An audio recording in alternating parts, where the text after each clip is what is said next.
Austfirðingar svöruðu kalli mennta- og menningarmálaráðuneytisins árið 2017 að leggja enn ríkari áherslu á að virkja börn í menningarstarfi. Barnamenningarhátíðin BRAS afrakstur þeirrar vinnu. Verkefnin fara þvert á alla byggðakjarna á Austurlandi. Unga fólkið og umhverfið þema ársins í ár. BRAS menningarhátíð fyrir börn og ungmenni á Austurlandi. Og forsöguna má rekja aftur til 2017 þegar mennta- og menningarmálaráðuneyti fór á stað með aðgerðaáætlun að auka vægi barnamenningar á Íslandi. Og það var haldin hér ráðstefna sem fékk vinnuheitið Kultiveraðir krakkar og þar var myndaður stýrihópur þar sem ákveðið var að fara af stað með menningarhátíð fyrir börn á Austurlandi. Og fyrsta hátíðin var haldin 2018 og síðan höfum við bara haldið hátíð á hverju einasta ári. Og markmiðið í rauninni að auka aðgengi og flóru, listar og menningarviðburða fyrir börn og ungmenni.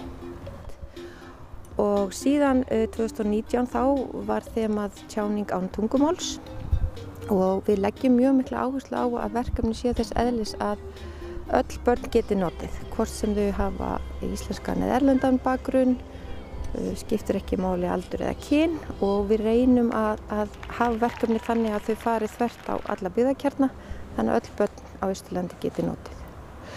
Nú síðan 2020 þá fengum við með okkur í lið unga fólkið og stofnuðum sérstakt ungmennaráð og þau í rauninni völdu þema ársins 2020 sem var réttur til áhrifa. Og það var unnið mikið út frá 12. grein Barnasáttmálans og í ár þema hjá okkur unga fólki og umhverfið og það var í rauninni samhugur hjá stýrihópnum og ungmennaráðinu að velja þetta þema. Og einkunnarorð BRAS þora, vera, gera og það gengur náttúrulega út á það að við erum að hvetja börn til þess að þora vera þau sjálf og framkvæma á eigin forsendum.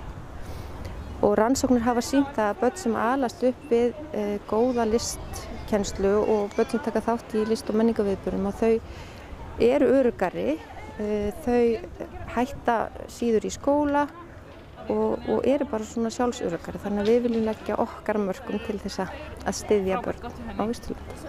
Hvernig þátttakan? Svona bæði með barna en líka með þeirra stofnana og innviða sem að þurfa og eiga að taka þátt? Hún alls konar og við erum náttúrulega ótrúlega heppin hér á Austurlandi að við erum með 3 menningarmiðstöðvar sem hafa komið mjög sterkar inn í þetta verkefni og í stýrihópnum sitja fulltrúar þeirra og við erum með Skaftfell á Seyðisfirði og síðan erum við með menningarmiðstöð á Fljótsdalshéraði og síðan tónlistarmiðstöð og menningarstofu Fjarðabyggðar. Og sveitarfélögin hafa einnig komið mjög sterk inn núna síðustu ár og eru duglega að bjóða upp á viðburði. Og síðast en ekki síst þá eru skólarnir í lykilhlutverki af því að þannig tryggjum við aðgengi allra barna. Mig langar sérstaklega að nefna minjasafnið hérna á Egilsstöðum. Forstöðumaðurinn þar hefur verið ótrúlega duglega að bjóða upp á skemmtilega viðburði. En svo hefur þetta verið allavega stundum mæta fáir og stundum mæta margir. Það þarf ef til vill ekki að koma á óvart að rannsóknir sýna að listkennsla hefur lykilhlutverk að gegna fyrir menningarlega og samfélagslega þróun og getur haft jákvæð samfélagslega og efnahagsleg áhrif auk þess að hafa jákvæð áhrif á þróun menntunar.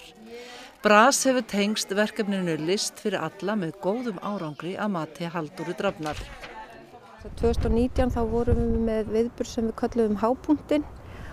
Og þá vorum við í samstarfi við List fyrir alla sem líka einn af okkar stærstu samstarfsaðilum og þau höfðu þeirra hlutverk Listar fyrir alla að bjóða list- og menningarviðburði inn í alla grunnskóla og þau voru búin að ráða til leiks sirkusflokkinn Hringleik sem við síðan héldum áfram og unnum meira með. Og það var ótrúlega flott og skemmtilegt verkefni. Í fyrra ætluðum við að hafa hápunkt en það gekk ekki og við einmitt nýtum tæknina og í staðinn fyrir að safna öllu saman á einn stað að þá dreifðum við verkefnum út allt. Og í ár þá stóð til að fá leiksýningu inn í alla leikskóla sem heitir Game Ray og við þurftum að aflýsa því en leikhópurinn sem heitir Miðnætti, þau voru svo ótrúlega almennlega að þau sendu bara okkur tengil eða sem sagt upptöku af sýningu úr Þjóðleikhúsinu sem við síðan gátum sendt inn í alla leikskólana, þannig að öll leikskólabörn á Austurlandi fá þessa sýningu. En hvaða framtíðarsýn er ríkjandi þegar kemur að menningu í starfi með börnum og unglingum á Austurlandi? Ég náttúrulega vil sjá þetta verkefni vaxa og mér finnst bara með hverju árinu sem líður að svona velvilji og svona bara ánægju með verkefni aukast og við höfum gert kannanir síðustu 2 ár og þar kemur í ljós að fólk er almennt ánægt með þetta. Það sem mig kannski langar að sjá er bara meiri þáttaka og kannski meira frumkvæði hjá stofnunum að vera með. Við hjá Austurbrú og í stýrihópnum erum alltaf tilbúin að leiða og vinna með öðrum, þannig að mig langar einmitt að sjá bara fleiri koma að þessu verkefni og það er líka ótrúlega mikilvægt að bara fá fjárstuðning til þess að geta boðið upp á stærri og fleiri verkefni. Og það sem þetta gerir er að þau alast upp í þessu jafnrétti og þau séu öll einstök og öll jöfn og skiptir ekki máli hvort þú ert fæddur í Póllandi eða Íslandi eða býrð á Reyðarfirði eða Vopnafirði, að við erum öll jafn mikils virði.